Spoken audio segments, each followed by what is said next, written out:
সুপ্রিয় শিক্ষার্থীরা কেমন আছো সবাই? আশা করি ভালো আছো। তো আজকের ক্লাসে আমরা 4 এর অঙ্কগুলো সমাধান করব।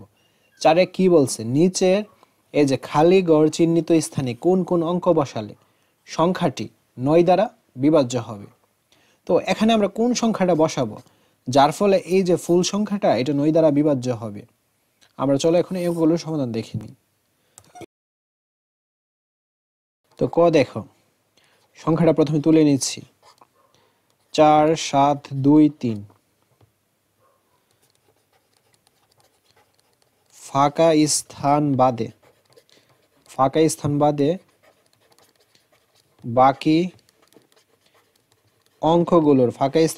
বাকি অঙ্কগুলোর যোগফল। অঙ্কগুলোর যোগফল বের করব। 5 তারপর 4 যোগ 7 যোগ 2 যোগ 3 যোগ করলে অ্যান্সারটা পাচ্ছি 21। এখন আমাদের কি করতে হবে দেখো 21-এর কাছাকাছি এবং 9 দ্বারা বিভাজ্য সংখ্যা 27। আচ্ছা এটা তোমাদের ক্লিয়ার করি। আমাদের কি বের হয়েছে? ফাঁকা স্থান বাদে বাকি অংশগুলোর যোগফল হয়েছে 21।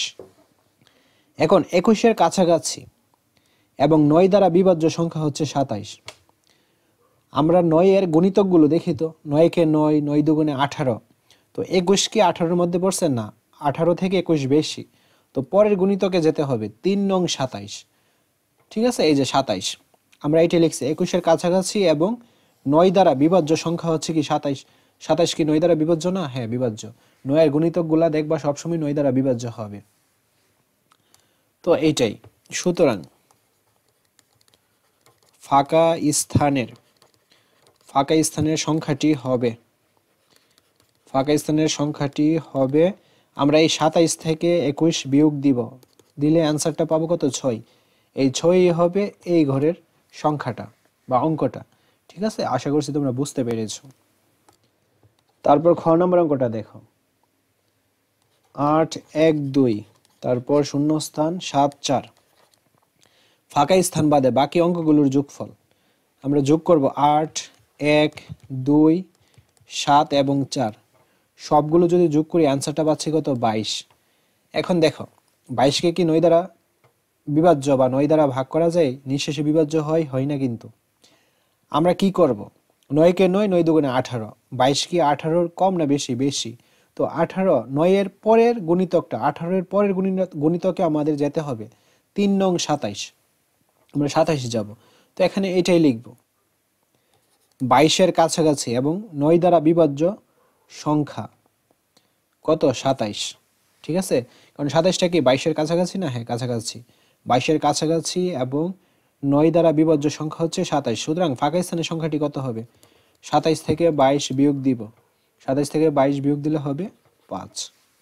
তো আমাদের এই শূন্যস্থানে হবে 5।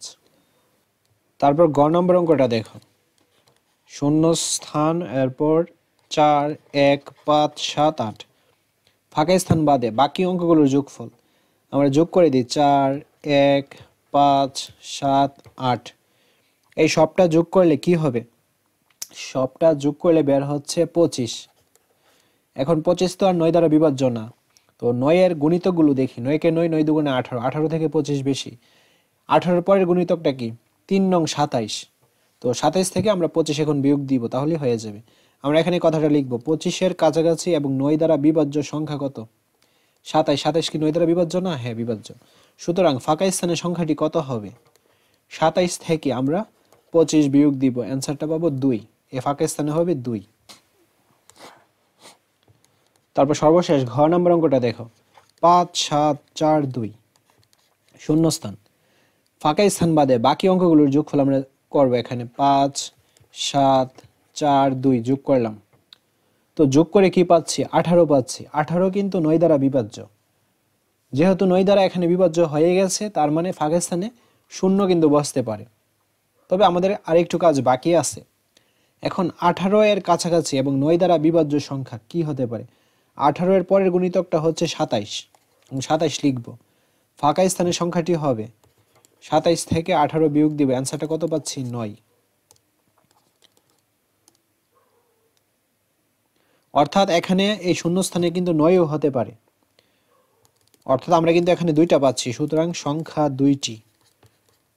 দুইটি হবে এইরকম 5 7 4 2 একটা 0, অথবা আরেকটা হবে 5 7 4 2 9, এই দুইটা। কারণ আমরা এই দুইটা সংখ্যা কেন নিলাম, কারণ এই দুইটা সংখ্যা 0 এবং 9 দ্বারা কিন্তু বিভাজ্য। ইচ্ছে করলে এই কথাটা এখানে লিখে দিতে পারো,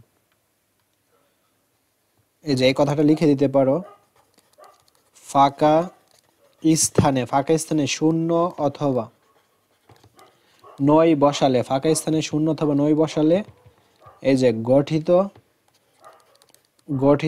সংখ্যাগুলো কি 9 দ্বারা বিভাজ্য। ঠিক আছে, একদম ইজি কিন্তু। তো আশা করছি বুঝতে পেরেছো। আজকের ক্লাসটা এই পর্যন্ত। পরবর্তী ক্লাসে আমরা 5 থেকে শুরু করব।